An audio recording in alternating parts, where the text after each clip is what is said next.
and welcome back to the Big C Church podcast, where we have challenging conversations to better the body of Christ, conversations to bring hope in a world and a church that is rapidly changing right now.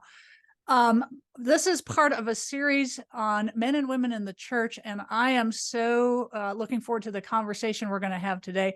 With me is Scott Douglas, and I'll read what he said about his bio and how to introduce him, which says a little bit about it, and then I'm also going to say why I asked you to be on this. So how would you like to introduce? Follower of Jesus, husband to Carrie, dad to Sam and Grayson, Louisville fan, and he's wearing a Louisville Cardinals shirt, lead pastor at FBC Fairview Heights, Illinois, and eater of toasted ravioli. Toasted ravioli is very good.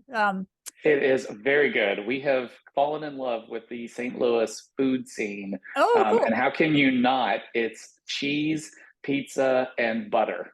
There you go. Awesome. I'm a Midwest gal, so that's like, I know no other. That's how exactly. Yeah. But so Scott and I were actually in the same doctoral program in Louisville at the Southern Baptist Theological Seminary. You gotta say the V. Yeah. His in the Ville, and his wife, who was not his wife at the time, she was ahead of me and Scott was behind it. I remember playing basketball with you, Scott, in those evenings, working off a long day of class. And so we've known each other for 12, 13 years now at least. But and why I want to have this conversation with you is, and I told you this just before we hit record, that you have proved yourself to be a true and trusted brother in Christ, and not just in the Baptist brother way, like we've had messaging on Twitter or texting or whatever. And I just love your heart, and you and Carrie and your growing, your family as they're growing up. So I just trust that we can have a very open and honest conversation and continue to love each other in that process. Yeah. And that's why I'm here too, is I've enjoyed kind of watching your journey from afar, and just, I've always found you to be someone who is, just like James says, quick to listen, and humble in your approach. So I've appreciated our friendship. And yeah, it's hard to believe we were playing basketball in the rec center 13 years ago. Yeah, it's been a while now. And I look back. Well, so let's, men and women of the church, I told you, I want to start let's start with some loaded terms and some definitions. So, so egalitarian, complementarian, right? And you and we'll go a little bit in a little while. We'll talk about like your denominational context, because you are still at this time serving in a Southern Baptist church. Yeah. And as we record this, it's not long after the annual convention, which you were there as were you official messenger, but you were there. Yes. Where they voted to disfellowship Rick Warren's church and several others. So this is like this hot topic, and we were at the same institution. So like right now, egalitarian, complementarian, or some other thing, how would you describe yourself? And what does it, and you can use a word, or even better, lots of words. Lots of words. I can use lots of words. Yeah. Because there's more nuance. There is a lot of nuance in this one. And it was, it was probably a few years ago where someone sent me an article written by Adrian Warnock. And essentially he took the egalitarian complementarian discussion, and rather than looking at it as a binary, you're either this or you're that, he really put it on a spectrum. And it was kind of like an aha moment, because it helped to kind of see some of the nuance, because even in complementarian circles, you're going to have varying degrees of complementarian, and even in egalitarian circles, you're still going to see that. Even some of the conversations that we're seeing kind of on the grand scale aren't nuanced. It's just kind of like all complementarians get lumped into one bucket and all egalitarians get lumped into another. Really, there's a lot of gray in the middle. So if you're asking me where I am, I would say that I still have a lot of complementarian leanings, but it's kind of like the terms change meaning over time. I would say that I would be a Danvers complementarian, but I would say I am uncomfortable with kind of the trajectory that has come since then. Hmm. In that where I believe we're kind of seeing some of those parameters of the guardrails of Scripture getting pushed a little further than they maybe need to be. So while I'm also not an egalitarian, which is just a convictional thing. But I'm looking for the person to write the book on the third wheel, on the third rail. Yeah. That is I feel like I heard it at the best at the convention. I'm complementarian, but I'm not a jerk about it. Yeah. And I think that's where I want to fall. The language that Warnock uses is softer complementarian. So that's where I would fall. As far as theological convictions, biblical convictions. But I think of, like, a woman could be a soccer referee, and I can take directions from, if my GPS was a woman's voice, I would be okay with it. Yeah. Yeah. And Yeah. Yeah. and that's kind of where I would draw the line, is that, there's instructions within the church, but then outside of that, that's where I'm like, okay, guys, I think we're going a little too far here. So softer complementarian. How's Well, that for a lot of words? well, no, that is a lot of work. That's great. And you talked about Danvers complementarian and just complementarian in general. How do you understand complementarian? Because, like you said, some people hear that and go hierarchical, authoritarian, Yes, whatever kind of exactly. thing. And I mean, it can be different. Like, some people can be complementarian in home and church or ministry. Hmm. Like John Piper just Hmm. recently said, women shouldn't lead parachurch organizations, for example. Right. And so keep teasing that out. What does Yeah. complementarian mean to you, and in what spheres? Yeah. So I would say that, when we look at the idea of men and women complementing each other, it goes all the way from, I think it's multi spherical. That's the nice thing about having a doctor before our names. We can make up words. So That's right. That's right. multi-spherical. Yeah. Um, that it's multi-spherical, that there is a complement in biology, there's a complement in marriage, there's a complement emotionally. There's not that men are from Mars, women are from Venus, where again it's that binary, or love and respect, but where there's overlap, and we complement each other's unique standing, and unique makeup. And really kind of the way I see men and women complementing each other is it brings to full bear the image of God. Genesis tells us that men and women are created in the image of God, in and after His image and likeness. But men don't have the monopoly on what it means to be image bearers. Women don't have the monopoly on what it means to be image bearers. So they complement each other by bringing together that fullness of the image of God. And that's why I think marriage is a big deal, because I think marriage brings that together. This another sphere is within the context of the church, and Paul uses that discussion in Ephesians 5, talking about the headship of Christ, and draws those connections. But that headship doesn't necessarily mean hierarchy. And I think that's where at least my pushback on kind of the trajectory of complementarian is, that we're taking something that is supposed to fill, and we're trying to rank order it. Yeah. And you're seeing that with kind of the eternal functional subordination discussions.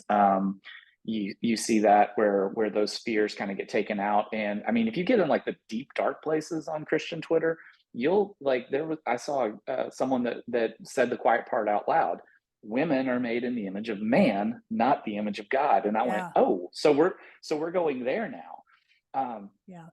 With that said, I think there's the two spheres that Scripture that I believe speaks explicitly on, and there's lots of wiggle room for interpretation, is the home and the church. And headship in the home, headship in the church does not look like authoritarian, does not look like overbearing, does not look like hierarchy. It is servant driven. The pattern for a husband is the pattern of Christ. who serves his bride, who loves his bride, who washes his bride's feet. That's not someone who says, I'm the king of my home. And so that's where those come. Once you get outside of that, then, whether it's the civic realm or the political or the cultural, we do have biblical witness that women were civil leaders in Scripture. Old Testament, you've got Deborah, and you've got Jael, with one of my favorite stories of the tent peg. The tent peg. And then in the New Nobody Testament, preaches on that one, Scott. Yeah, I know. We did go through people Judges. avoid Judges a lot. That's where my Bible reading plan was a few weeks ago. And I was like, man, I need to go through this sometime. Yeah. So even in that, you have women who have positions of prominence, positions of authority, positions even within the church that may not necessarily be elder qualified, that are still playing a big role.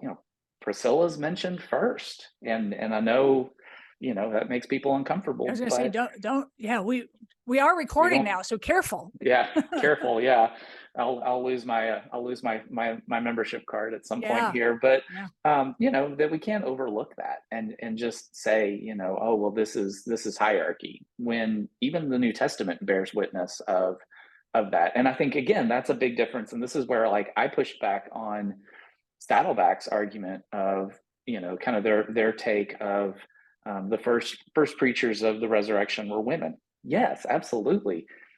But that's not elder qualified. I would say that is apples and oranges. Yeah. So that's where I would kind of fall on the spheres. I'm married to the smarter, to the better talented, to the more gifted one. And I'm not insecure about that. I love for her to exercise her gifts. I love for her to exercise her spiritual gifts, her abilities. She's the better teacher than the two of us. And, unfortunately, I've seen the other side of that.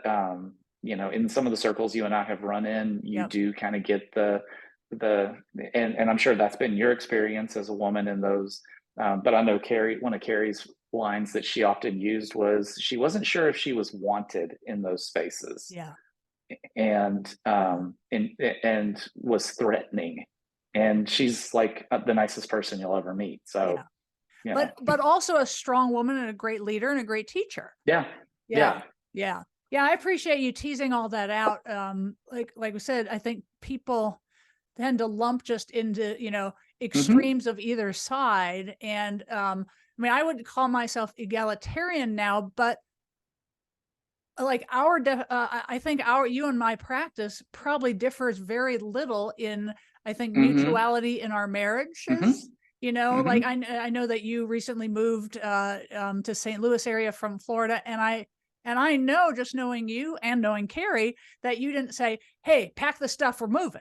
That was a mutual discernment process. And so I think where you and I would differ would probably just be on the roles within the church piece. I would say so. And so I feel like you're mostly describing what I would call mutuality, and a true, that's what complementarian, truly complementing.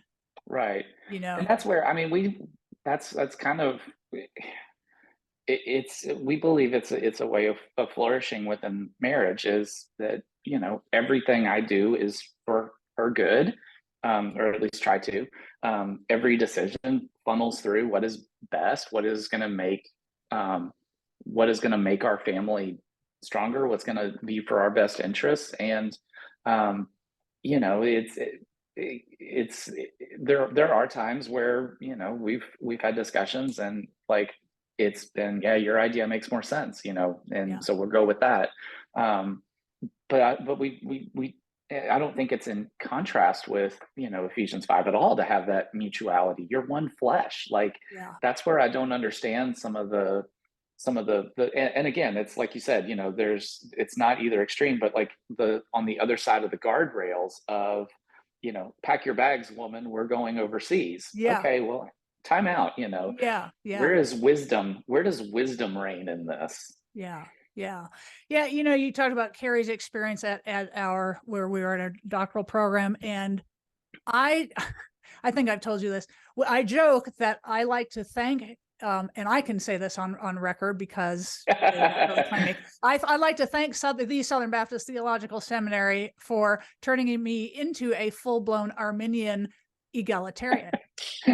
That is probably not going to be in the student No, exactly. That's not going to make the alumni magazine. And that's exactly the opposite of what they were trying to do. I mean, they were so strong in that. And I came from, I would say, a soft complementarian background. It wasn't the defining thing like it is in some of these circles that we've been in. Right. It was just kind of the assumed way, but most marriages probably were functionally kind of mutual, and that kind of thing. And then I got to Denver Seminary as a master's student, and that stuff like the CBMW, Council for Biblical Manhood and Womanhood, and the other one, Christians for Biblical Equality, was just becoming a thing. And so people said, "Did you come to Denver Seminary because it was egalitarian?" I'm like, I have no idea what that is. I came here because God called me to seminary and to vocational ministry, and he gifted me in certain ways. And I didn't, I never had designs on being a senior pastor. And so as youth worker, youth minister, that was okay. Right. I could have been a missionary or a teacher or whatever, but I also didn't come from those strong circles. So it wasn't till I got really to Southern that it was such a big deal. And I remember sitting in a colloquium that we had to take on gender roles in ministry in the home with someone from CBMW. And the instructor said there, what you believe about women's roles is they called it a second tier heresy issue. Yeah.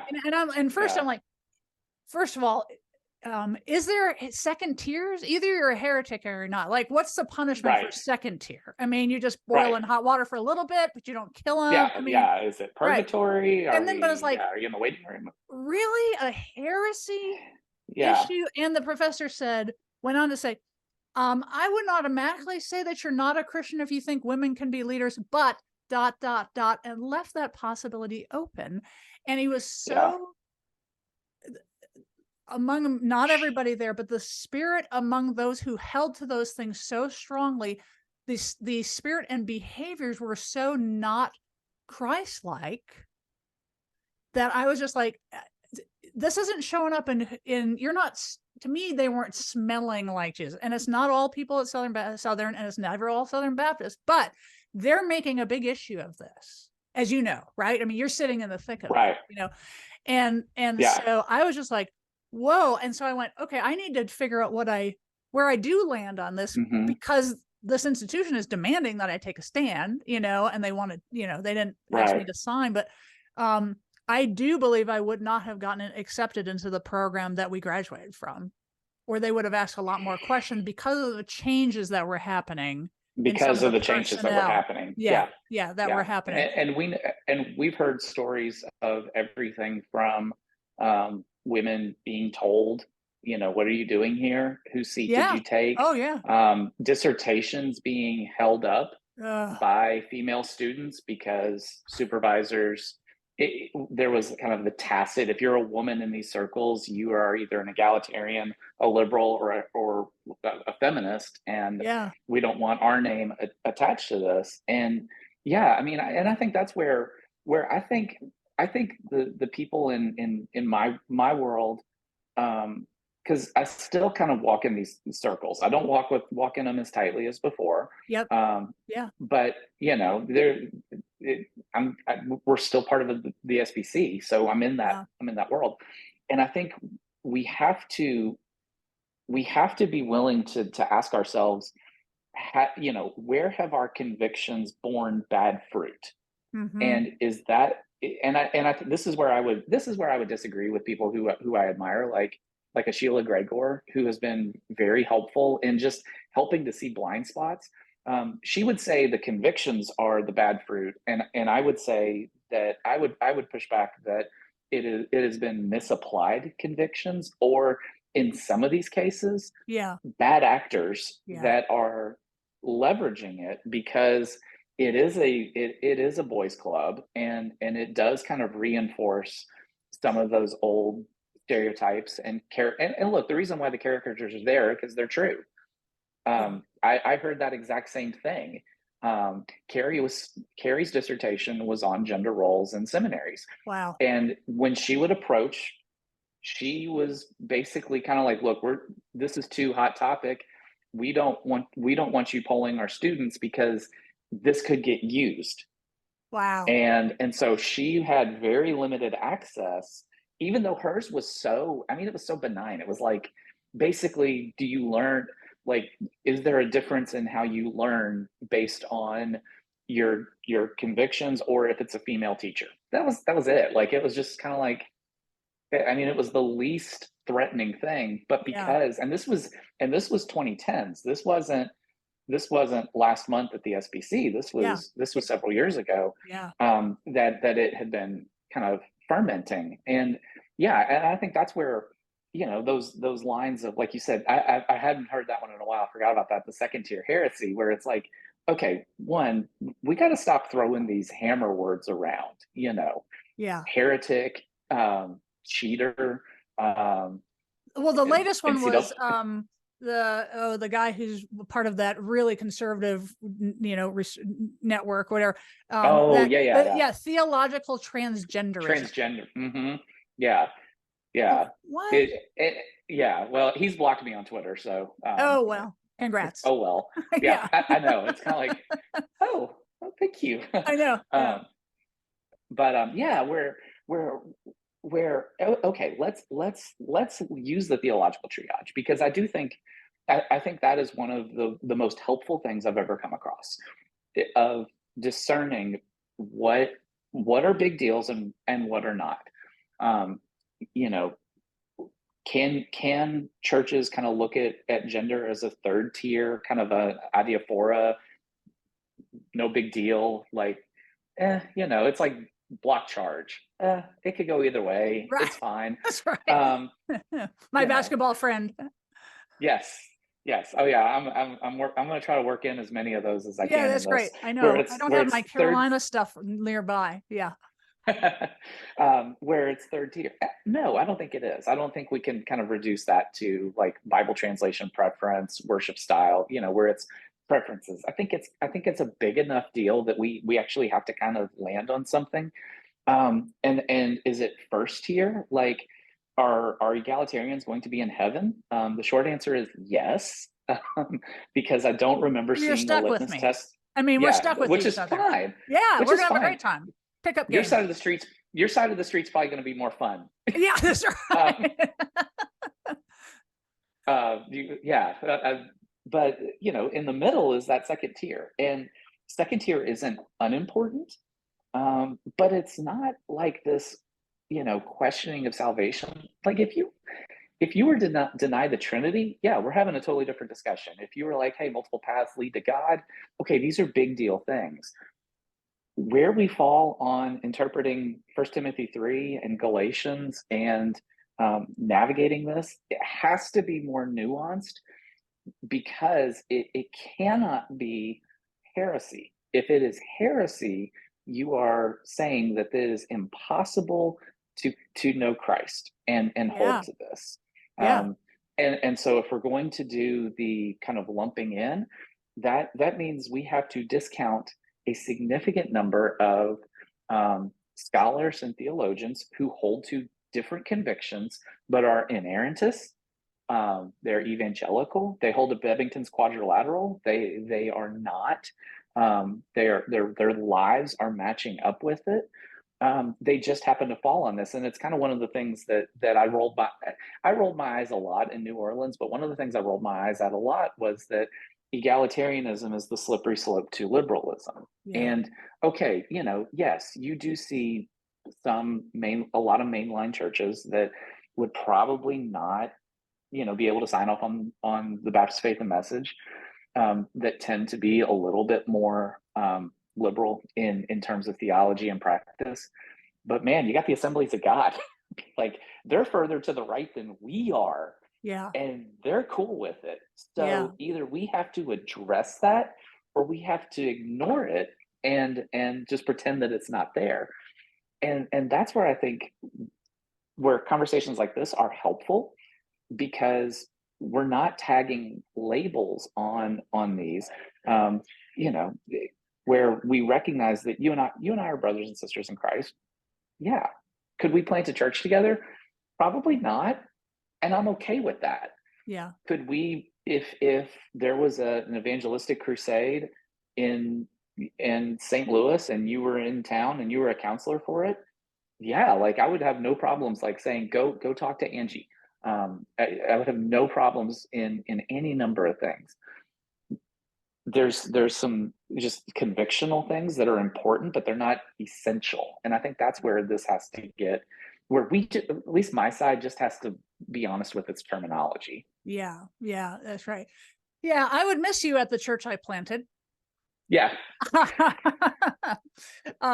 Yeah, I'm at a church right now that's co-pastored by a husband and wife, and it's just been so beautiful to watch for me. Yeah.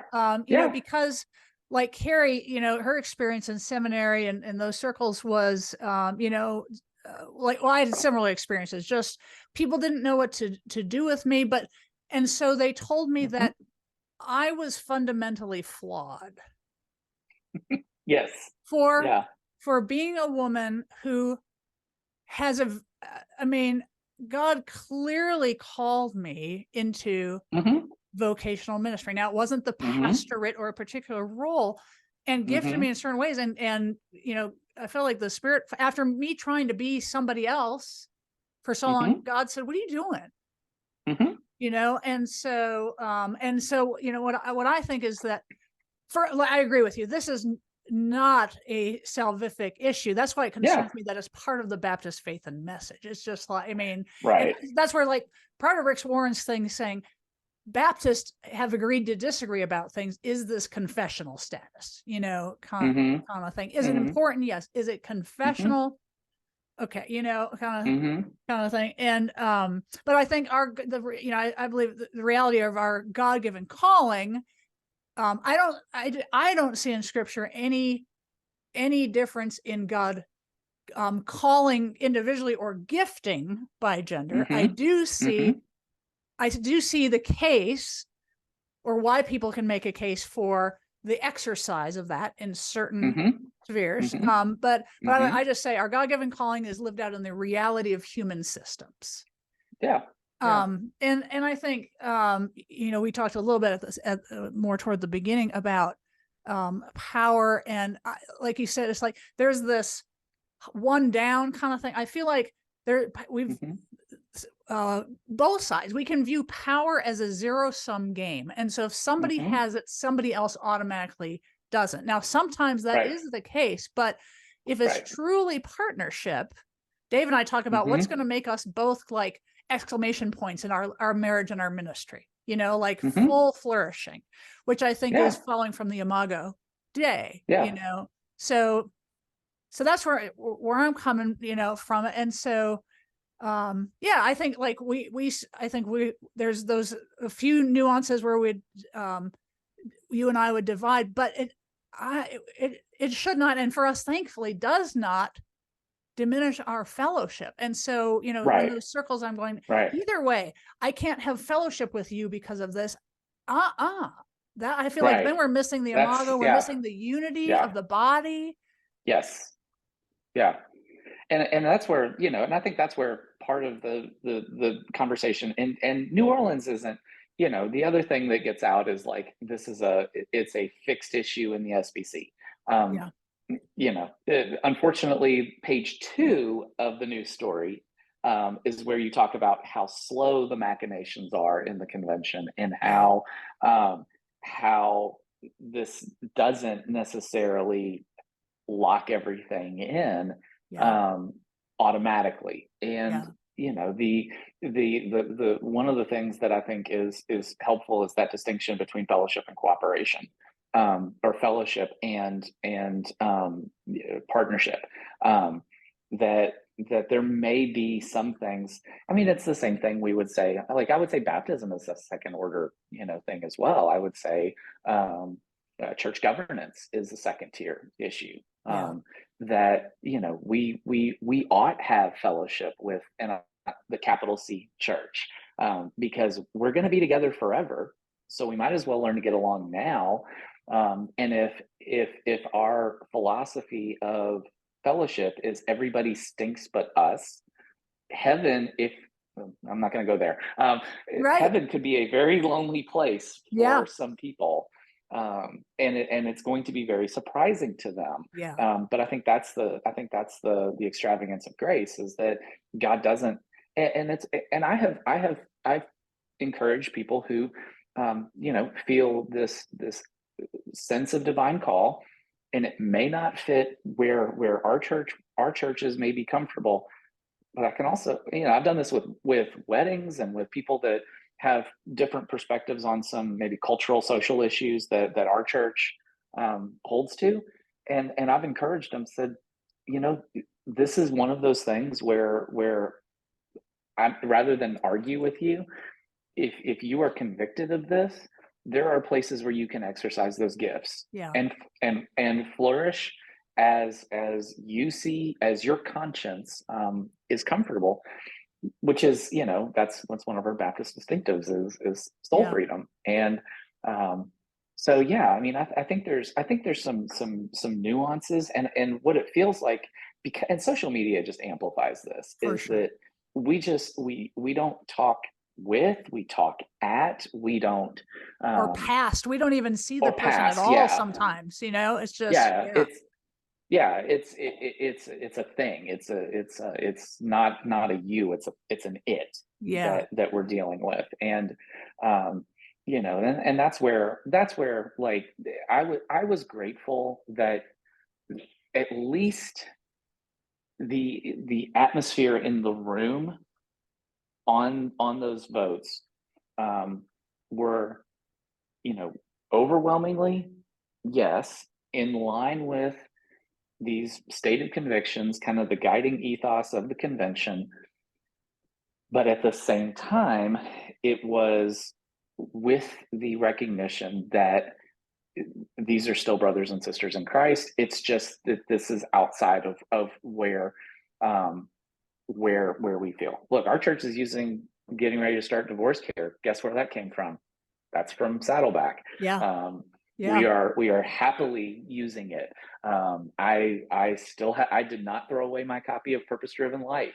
What about Beth Moore? Do you still have Beth Moore in your house? It's like yeah, I mean, I still follow her on Twitter. So, and I think that's where we have to recognize that just because someone may be outside of these this level of partnership, it doesnit discount their salvation, their testimony, their convictions. It's just, this is some, where it becomes problematic is, rather than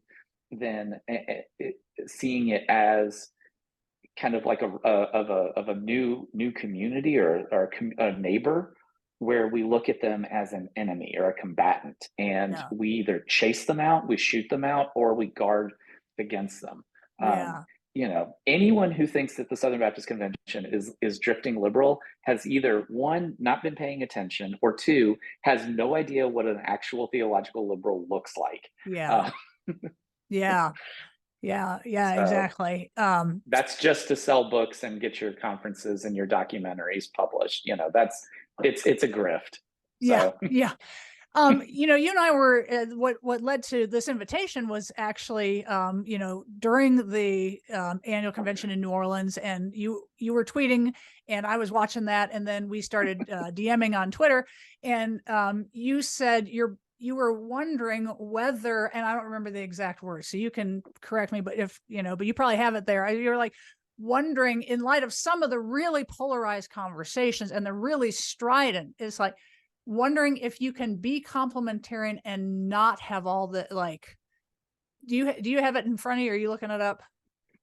I was looking it up to see. And I'm just wondering what you're thinking, these days about that, because like you said, some people would say, no, absolutely not. They're part and parcel. They go together. But I have brothers like you and sisters who are complementarian, and it has not done the least to break our fellowship. While you're looking at that, one of the things I realized, and my time at Southern and in just different circles helped me realize, I grew up thinking Christianity was like one circle, like a Venn diagram, and then and evangelicalism overlapped that, like Protestant evangelical Christianity of a certain very conservative, flavor. That and Christianity were one and the same. And then I started meeting Christian egalitarians, and dare I say Christian Catholics. And like I started realizing, I know exactly, right? Listeners, we are joking. We are saying this tongue in cheek, but like I was like, wow, the kingdom, the tent is so much bigger than I was taught. And so I think that's one of the things that really bothers is any group that claims to they're the boundary keepers, and it's their definition. And so it's really, and it's under the guise of inerrancy, or, well, we hold a high view of scripture. Well, like you said, so do I. And we came to different conclusions. We have different interpretations. So our interpretations are not inerrant. So I was trying to find it, and it's like, which time did I poke the bear? Is the bear me or on Twitter? I was going to say, I don't think you ever poked it with me. I think there was, I'm trying to remember if it was where I was talking about just the 30-year fighting in the convention. That's one of the things I've lamented. And the other is, are we, and I think the convention as a whole has to ask itself, do we want to be fundamentalist, or do we want to be evangelical? And I think there's strident differences between those. A fundamentalist is always looking for and all of those are loaded terms, so I feel like I should clarify a little bit of that. A fundamentalist is always looking for who is next to be excluded, who does not fit. And one of the lines that I heard a couple of years ago at the SBC was, in the auditorium or somewhere, was, well, when you do a big enough tent, you're going to end up with some clowns. And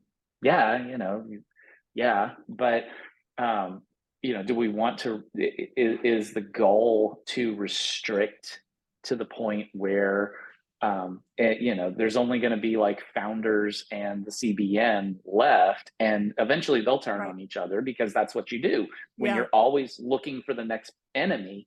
You will eventually turn on your friends.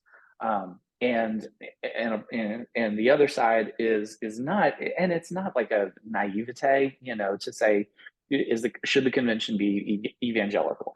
When I say that, evangelical isn't a voting term. It is grounded in convictions. It's grounded in kind of theological presuppositions, but it's also willing to say, what are the healthy boundaries of cooperation where you and I may not have to be uniform in order for us to partner?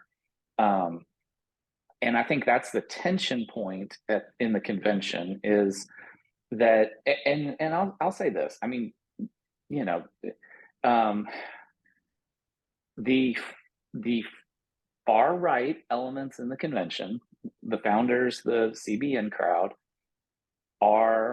this is going to get me in trouble. That's okay. They're not going to listen because it's hosted by a woman. They're not going to listen. So, I mean, right? So it's a podcast hosted by a woman, so they're automatically not going to listen. Yeah.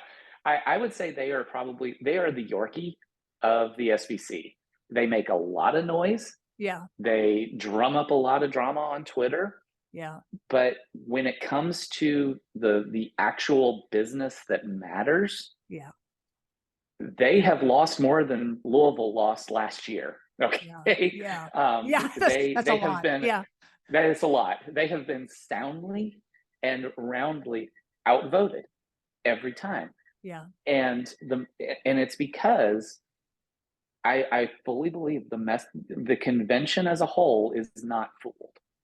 Yeah. We may have some convictions, and I think the some of the proposals that were coming up on the floor and happening around it are going to be helpful, because the very definition of Southern Baptist cooperation, and to your listeners who may not be familiar with who we are, the Southern Baptist Convention is not a creedal. We do not have a statement of faith that is binding on the churches. Our churches are. But don't you think the Baptist faith and message is becoming that? I think in theory that's the ideal, Yeah, but I I think think that's that part is. of what Yeah, Rick was saying. Like, this is not yeah, being Southern Baptist, regardless of where right. you land on theologically. Right. I You would know, say so. I would say it is. yeah, I would say it is turning that yeah, way, and and that's where I think it's going to have to be.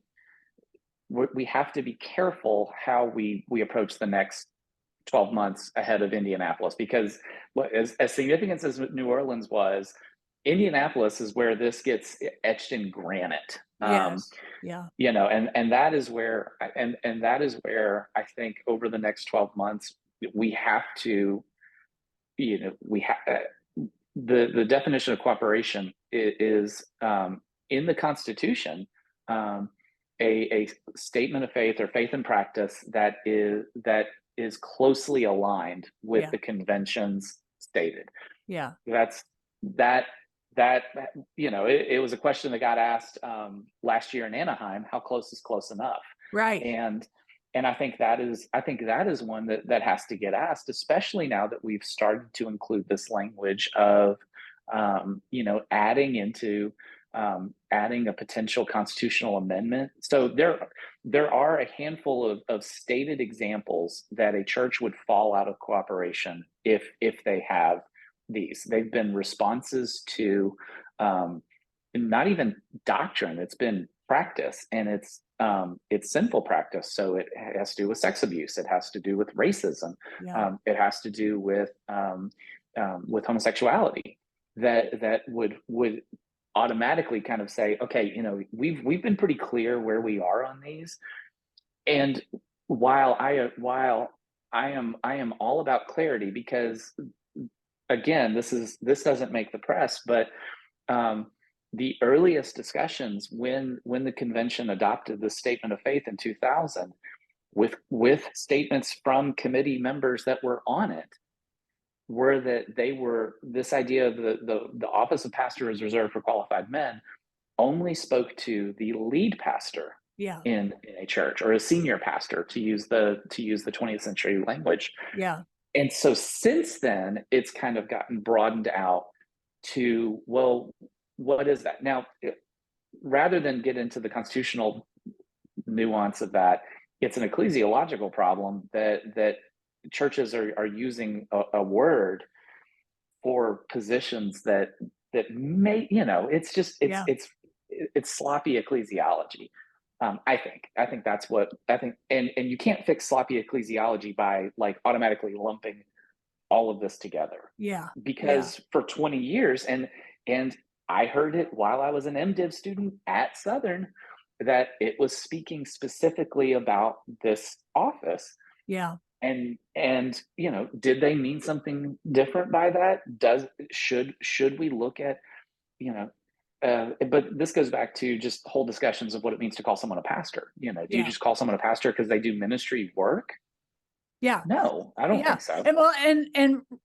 And I would say, this is a whole nother conversation maybe we'll have down the road. Do you call someone there are senior pastors who are not pastoral. They're not pastoring either. Right, They're right, CEOs. And so, right, we broadly apply that term in, right. multiple ways. I had Scott McKnight on the podcast, and we talked about, is as part of the Pastors in Power series, are senior pastors biblical? And what, like, even models, of governance. That was a fun one. Y'all can check out. But Oh, I bet. yeah, yeah. So yeah.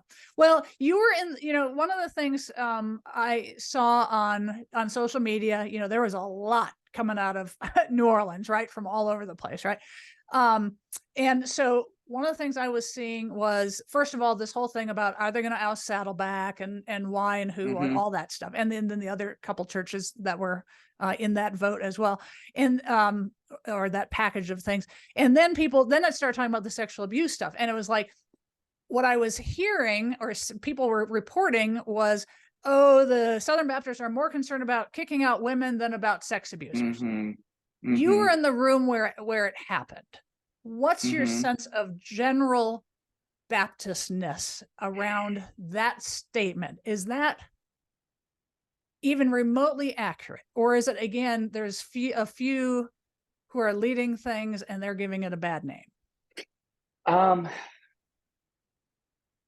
would say it is not accurate to say that we were more concerned about, ousting Saddleback than addressing sex abuse. Yeah. I mean, I know you personally. I mean, it can't be we all, because you are even if you were the only one. Yeah. I know that you're not more concerned about kicking women out than sexual abuse. I think there's so the whole discussion of sex abuse in the SBC that could be its whole own episode. Yeah. What I think happened that is slowing down any meaningful progress is, I will say it, I think there's some bad actors who, let's be honest, any organization with billions of dollars in assets, thousands of people with jobs and connections, there's always going to be a political mindset to it. It's one of the things that is kind of the gross underbelly of denominational life, is that there are kind of these backroom discussions. And I think a protection of the institution. I mean, some of the committee members, even last year when they were about the report and stuff, it's like, well, we shouldn't release this because we start becoming concerned with liability. Right. And it's not just the SBC. I know that. Oh yeah. And that's where the obstacle for any significant change has always been, there is not escalating liability in the SBC because we're not a top-down hierarchy. So when the executive committee is kind of wrestling with what do they do with it, 901 Commerce Street in Nashville has no authority over us. They work for me as a pastor. They work for First Baptist Fairview Heights. It's not the other way around. And so it makes kind of these discussions difficult. And so taking, a convention of almost 50,000 churches that has no kind of centralized structure and trying to figure out how do we work meaningful change into it, is going to be, and I hate to say it, it's going to take a decade probably to figure all of this out, because there's so many issues. There's institutional protection, there's bad actors, and then there's just a lot of it that is a very complicated structure. And so, the task force that Bart appointed last year brought some meaningful things together to the floor that were overwhelmingly, I wouldn't say unanimous, from where we were sitting. It was kind of hard to see the back of the auditorium, but it was overwhelmingly in favor of what they were proposing. So there is a ministry check database that is put together. It's not enough, but it's a significant step. The hard thing is going to be that there is an intentional misinformation of what it means to be credibly accused. And so you have that, and then you have Guidepost and the tweet heard around the world last year. That just automatically just lit, there's always something that just throws a grenade into the convention. And that was the grenade this year that, they, and I say this, if there was a unicorn if there was a Christian, biblically biblically centered, um, non all of those things that could handle this, yeah, go with that, because they're going to understand not just the legal aspect, but the spiritual aspect of this. The problem is that doesn't exist. Yeah. And so in a fallen world, it's not a binary choice of do this or do nothing. It's, we can't do nothing, and this isn't the dream.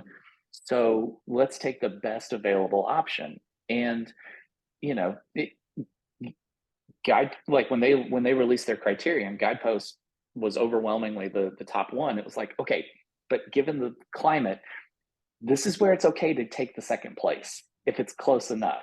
Yeah. And for the sake of the task force, I wish they had taken the second option. I wish that they had brought something out, because what that did was it changed the tenor of the convention from, or the discussion of sex abuse from, okay, let's work through this, to kind of a culture warring mindset. And in the culture war mindset, truth and reality are secondary to whatever aim you're trying to get, whatever win you're trying to score. And so there was nothing fruitful that was going to come from that, unfortunately. Yeah. I just love talking to you.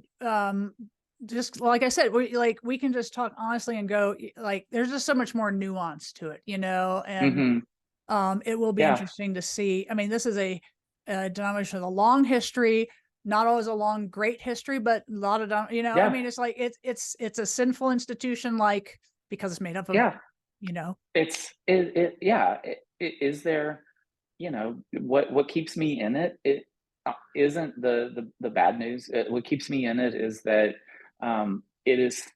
we can still together do more. We're an independent church. We're not obligated, but we choose to, because we believe that this is the best way for us to advance the gospel to the nations. And along the way, there's a whole lot of messy stuff that has to get sorted out.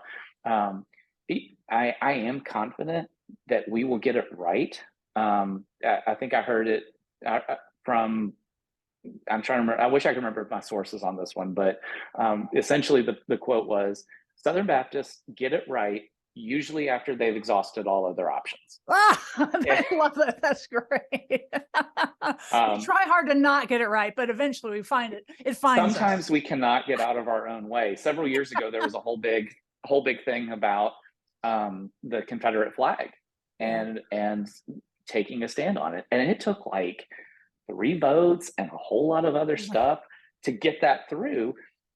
They got it right. Yeah. It took a while, but they did get it right. And I think eventually we are going to not get the sex abuse stuff right, because there's always going to be room for improvement. But in a few years, we are going to be further ahead.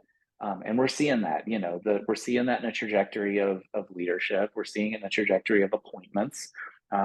It is now kind of an unofficial litmus test that anyone that is appointed as an entity trustee is on board with meaningful reform. Yeah. That was unheard of 5 years ago. Yeah, for sure. It was preserving and maintaining.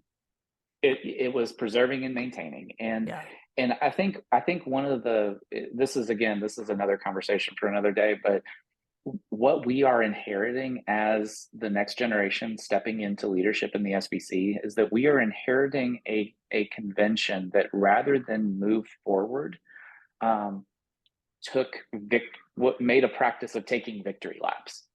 And not progressing forward, but rather just kind of living in this lionized past. And that has shaped out in past leadership, past decisions, that we're starting to see new wineskins new grape juice skins, and that is going to That's right.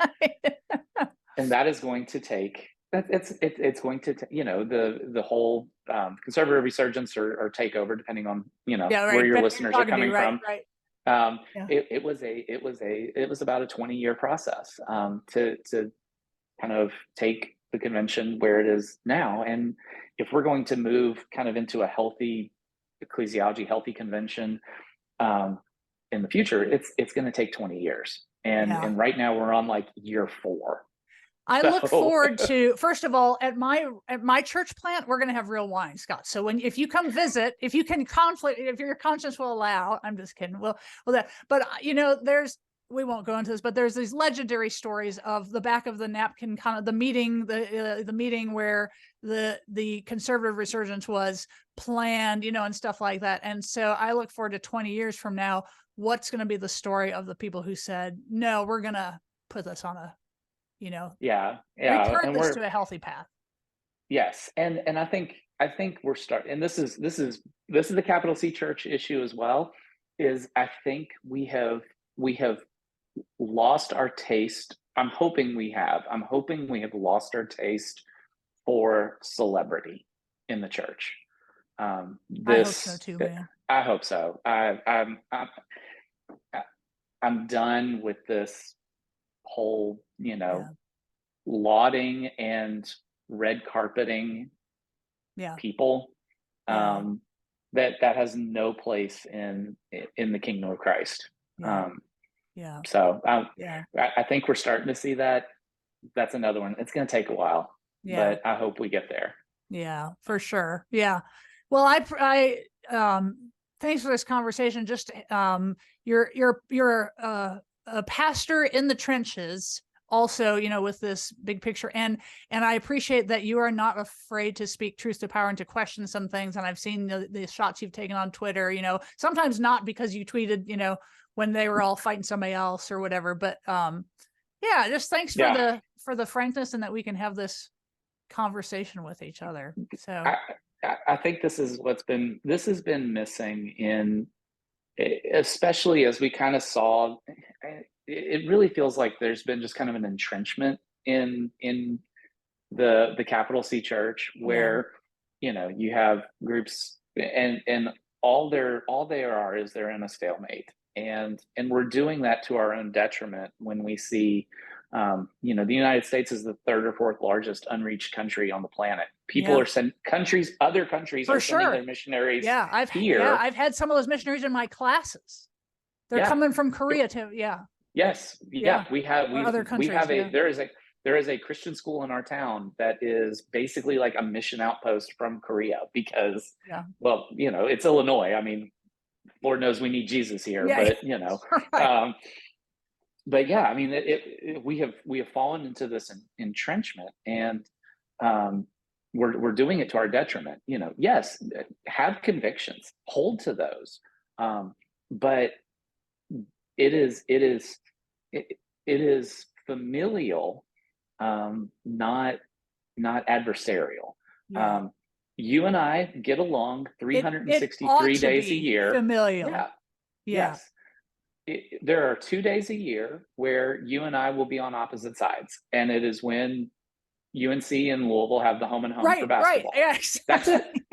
That's like, it's fine. Like, I don't, that attitude should carry over into the church, where it's fine. Like, we can be okay. And I think that's a missing element. Yeah. Well, thank you truly, brother, for being a brother. Thank you, sister. I appreciate that. Yeah.